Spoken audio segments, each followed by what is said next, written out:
जैसा कि कल आप लोगों को वर्णमाला पढ़ाए थे और वर्णमाला का पार्ट 2 यहाँ पे कल हमने आप लोगों को इतना पढ़ाया था, स्वर भी लिखा था।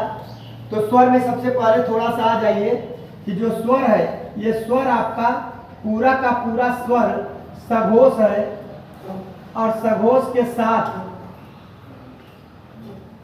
अल्प प्राण है। सघोष है, सघोष के साथ क्या क्या है? अल्प प्राण। सघोष है और अल्प प्राण है। यहाँ पे जो स्वर तंत्र है, स्वर तंत्र से जो ध्वनियां निकलती हैं, इन ध्वनियों में जब ध्वनि निकले स्वर तंत्र से तो सघोष होता है या घोष होता है, और ध्वनि ना निकले तो क्या होता है? अघोष होता है। स्वर में चूंकि इसलिए स्वर हमने यहाँ पे नहीं लिखा क्योंकि संपूर्ण स्वर सघोष होता है और साथ ही साथ अल्प प्राण होता है। इतनी बातें आप याद रखिए। और साथ में यहाँ पे आप जानिए कि जो शुरुआती होता है, शुरुआती आपका अघोष है। अघोष शुरू का 2 अक्षर, ये आप इतना जानिए कि जो ऊपर लिख रहे हैं पंचमाक्षर के लिए लिख रहे हैं। ये 5 अक्षर माने क ख ग घ अंग और च छ ज झ ञ ट ट अर्थात इनमें 5 अक्षर हैं। ये 5 अक्षर जो स्पर्शी व्यंजन भी कहलाते हैं, 25 अक्षर होते हैं। उन 25 अक्षरों में आपको ये बताने चल रहे हैं कि कौन घोष का मतलब सघोष है और कौन ऐसा है जो अघोष है। तो आप ये जानिए इसमें ठीक है, शुरू के 2 अक्षर जो भी हैं पंचमाक्षर के, सबके सब अघोष हैं। लास्ट के 3 अक्षर जो भी हैं ये सब के सब आपके क्या हैं? घोष हैं या सघोष हैं। तो आप इतना जान लीजिए कि ये भी सघोष, ये भी सघोष, ये भी सघोष। अब साथ ही साथ आप एक बात और जानिए कि अल्प प्राण महाप्राण 2 प्राण होते हैं। अब इसमें क्या होता है? अल्प प्राण जो होता है जो विषम संख्याएं हैं। विषम का मतलब 1, 3 और अंग, ये विषम संख्याएं आप सबके सब अल्प प्राण होते हैं। अल्प प्राण का मतलब है कि यहाँ पे जैसे क के नीचे के जितने वर्ण हैं, ग के नीचे के जितने वर्ण हैं और अंग के वर्ण के नीचे जितने हैं, ये सब के सब क्या है? आपके अल्प प्राण। अल्प प्राण। और यहाँ ये आपका अल्प प्राण और यहाँ ये आपका क्या हो गया? अल्प प्राण। ये आपके अल्प प्राण है। कौन कौन? विषम अक्षर, जो विषम वाले अर्थात पहला, तीसरा और 5वां, ये अल्प प्राण है। जबकि दूसरा और चौथा जो होता है ये महाप्राण है। ये भी महाप्राण है, ये भी महाप्राण है। ये मैंने आपको पंचमाक्षर के लिए बताया। अब जो आपके ये 4 अक्षर वाले हैं, इन 4 अक्षर में हम य र ल व की बात करते हैं, जिसको अंतस्थ व्यंजन बोला जाता है। कल के पहले वीडियो में वर्णमाला के सिखाए हैं और बताया गया है। तो इसमें जो आपका य है, र है, ल है, व है, तो इसमें जो आपका य और व है इसको एक पास में कर दो। ये आपका अर्ध स्वर कहलाता है। सबसे पहले इतना जानो कि ये क्या कहलाता है? अर्ध स्वर। और जो ये आपका र है, र को हम क्या बोलते हैं? आपका लुंठित, आपका लुंठित बोला जाता है।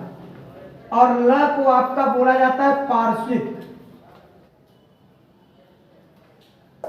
पहले इतनी बात जान लीजिए आप।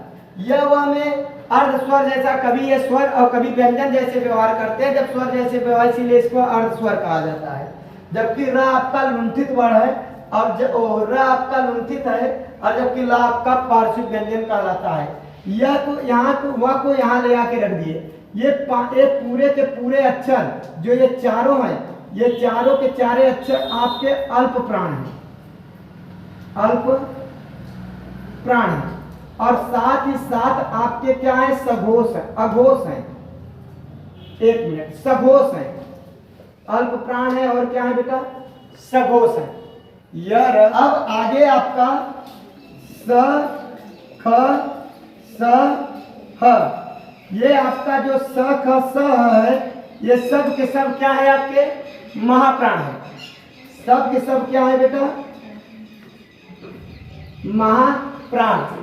साथ ही साथ जो आपका ह है, आपका यहाँ पे ये सब के सब महाप्राण। आप ह को अलग कर लो।